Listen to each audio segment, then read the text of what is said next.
by how to know how many triangles there are formed. Like, is it 1, 0, or 2? Please watch the other video first, where I went onto GeoGebra and I showed you sort of a little applet of a changing triangle and how to know how many triangles are formed. I think that will be helpful. Okay, if you're good, then let's move on with the rest of the lesson. Okay, so let's just remind ourselves that there are three possible situations. There could be 0 triangles formed, 1 triangle formed, or there could be the ambiguous case, in which case there are 2 possible triangles that could be formed. Okay, and we came up with 4 criteria how to know if the ambiguous case exists. And all 4 criteria must be met in order for the ambiguous case to exist for a triangle. We also learned, so we talked about that. All right, we had an example 1, where 3 out of 4 criteria were met, and as such, it was not ambiguous. I did not go on and solve the entire triangle because we didn't have time, but you would do it in the same way we did it before: sine law, cosine law, sum of angles, that type of stuff. Now, let's look at example 2. Can you predict what type of triangle it's going to be? Yes, we can all predict. We can all expect it to be an ambiguous case. Now, we've got a triangle ABC. Let's draw any random triangle. I'm going to draw it like an equilateral triangle just to prove a point that you don't need to draw a triangle that is sort of accurate. We can still do the work. What's important is to see which angle and side correspond. Okay. Now, what are we given here? Okay. We see we're given angle A and it's 35 degrees. And we're given that side A is 10.2 centimeters. Now, we're also given that side B is 15.1 centimeters. Now, this is where I'm careful about how I label it. From our lesson before, we are used to the other side being here, right? You don't have to, you could put it on the bottom, but you're going to have the ambiguous triangle be formed like this. So I encourage you to put this other side, the middle side, over here. So we have B equals 15.1 centimeters. And that makes this vertex B, and this will be vertex C.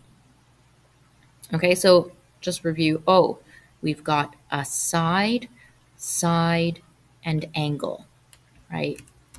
All right, so right away I'm like, ooh, this could be an ambiguous case. So let's do our check for ambiguous case.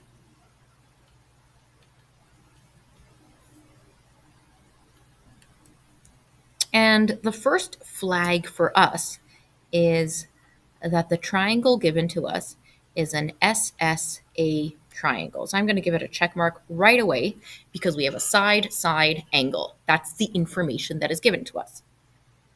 Okay, what's the next criteria?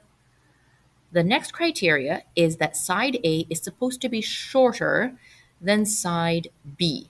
Now remember, B in this case is the other side that is given to us.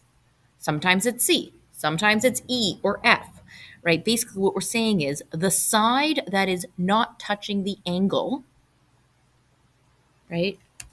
Check if A is shorter than B.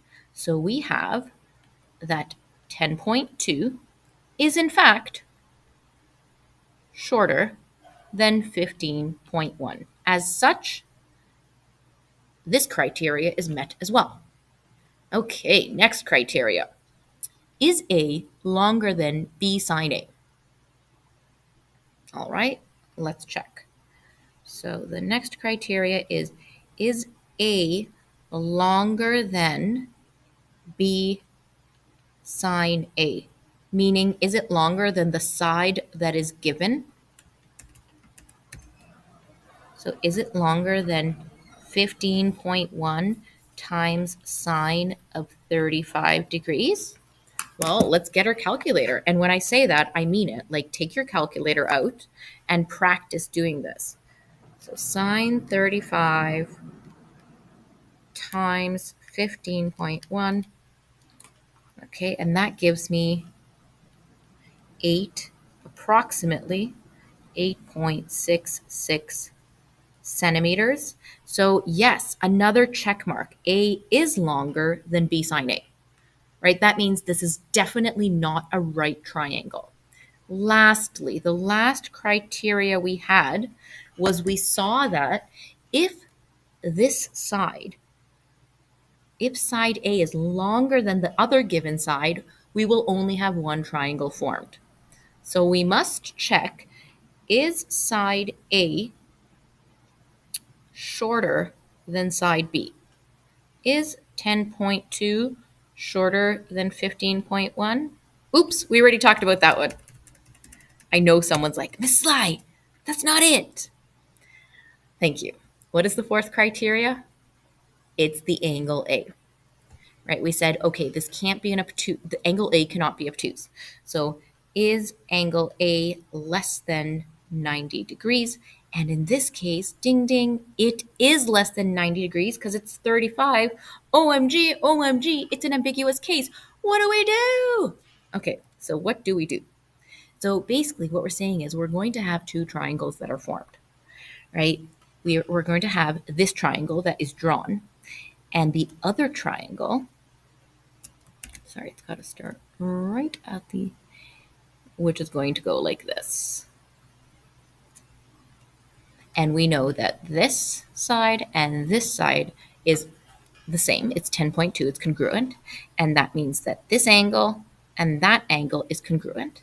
Now, because we have two B's, we're going to call this B1 and we're going to call this point B2. And that's because I'm first going to work with B1 and then B2.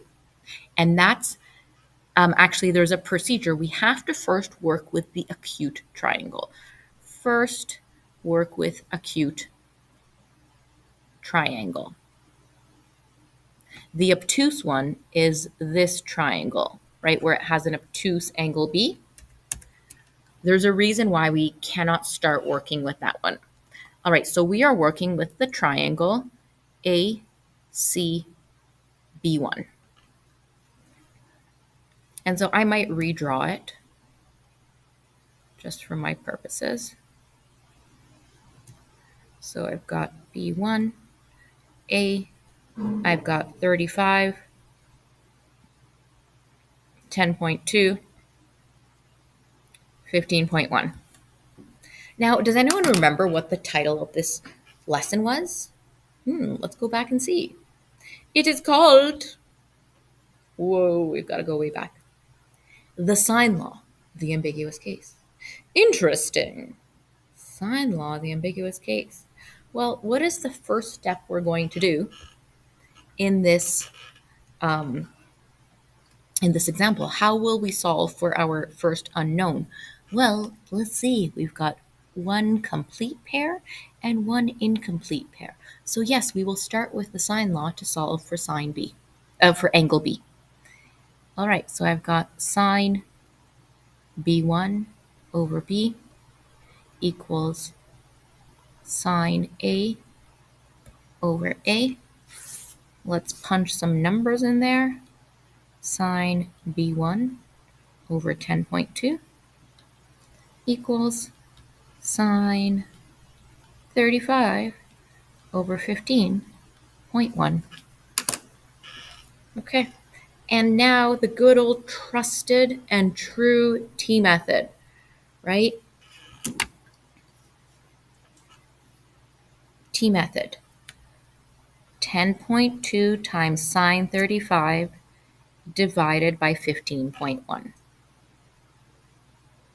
I get that sine of B1 is going to equal, what do I get? Okay, so I got 10.2 times sine 35 equals divided by 15.1.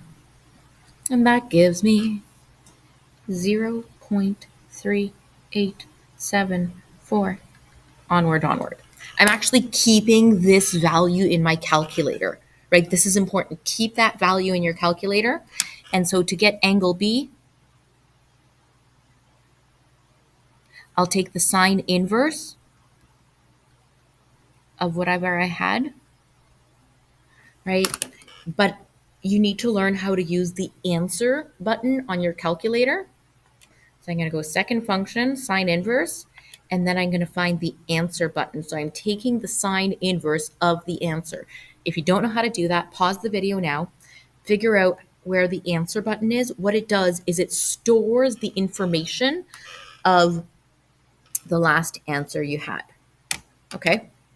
And I get a value of, oh, I knew I did something wrong.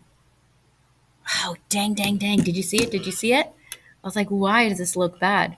Or not bad, but wrong. Yeah, I put the values in the incorrect place. Even when I make a video for you, I still make mistakes. Don't you feel, I don't know, like I don't care about you? That is definitely not true. All right. Okay, let's try this again.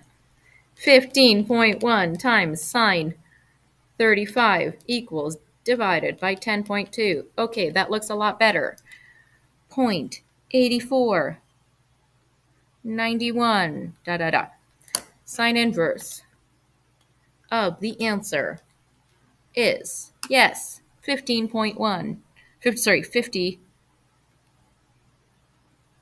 54, 58,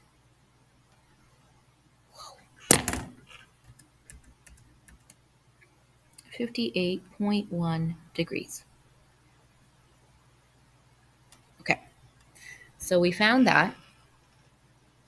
And now we have to solve for the rest of the triangle, right? We need to solve the entire triangle. Well, let's start by finding angle C using sum of angles.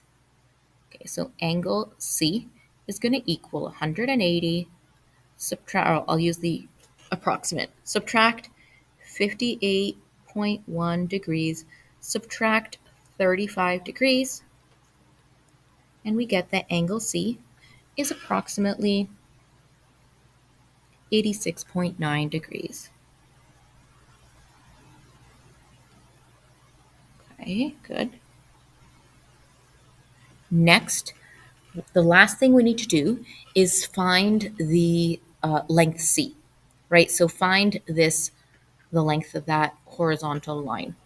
Okay, to do that, you can cosine law it, you can sine law it. For me, sine law is always easier, so I will use the sine law. Sine C over C equals, and again, I'm going to use sine A because those values are not estimated. Okay, and so I've got sine of 86.9 over C is approximately sine of 35 degrees over 10.2. Now, I'm not going to be really picky about you using an approximate equal sign throughout, and we're using it because of this estimated value. But as long as you have it near the end to acknowledge that we have estimated something, that's sufficient. All right, let's use the T method. 10.2 times 86.9 divided by sine 35, and we get that C equals to 17.8 centimeters. Before I finish, I'm going to make my summary for that triangle. Right, we're only halfway done. So we've got angle B1 is approximately 58.1 degrees. Angle C is approximately 86.9 degrees. C is approximately 17.8 centimeters. Oh, this is so messy. I'm sorry. And then before I move on, I think to myself, does this make sense? So which side is the shortest? 10.2. Does that mean that angle A is the shortest? Yes, it is. The middle side is 15.1. Well, that's also the middle angle. The longest side is 17, and it's across from the longest angle, 86.9. Good. All right, now believe it or not, we actually have to do more work, and I have no space here. So what I'm going to do is mega zoom in so I can write really small and do more work there. Okay, so we are going to now work on this obtuse triangle. So let's first draw it out.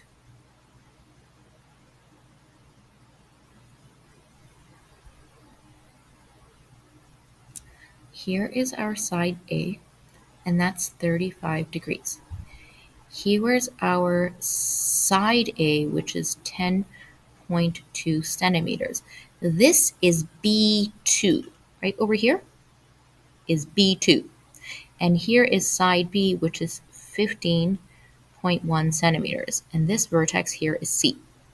Now, we don't have to do all that much work because we already know from our work yesterday that the two angles C1 and C2, and in our case B1 and B2, are supplementary. And so as such, I can skip the first sine law.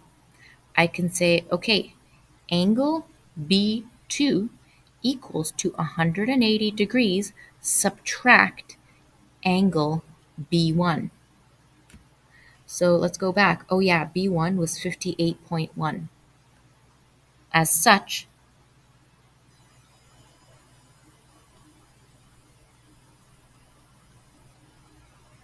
I can get B2, and I get that B2 is equal to 121.9 degrees. Okay, that was much easier than doing a sine law. Well, I actually now can also find the second angle, angle C, using sum of angles. So 180 minus 121.9 minus 35. And that gives me that angle C is equal to 23.1 degrees. Okay, dudes, we're almost done. All that's left is finding the length of side C. And for that, we will have to use the sine law. So I'm looking for sine C, so I have to use angle C. So I'm going to say sine C over C equals, and I'm going to go back to A, sine A over A. So I've got sine of C, which is 23.1 over C equals sine of 35 degrees over 10.2. Using my trusty T method, I'll multiply 10.2 times sine 23.1 divided by sine 35, and I get that side C is actually pretty short, 7.0 centimeters. And so for this triangle, I'll draw my little box. I have that angle B2 is equal to 121.9 degrees approximately. Angle C is approximately 23.1 degrees, and side C is approximately 7.0 centimeters. And then I'll do a quick check. Okay, it looks like it's not a box, it's a parallelogram, no sweat.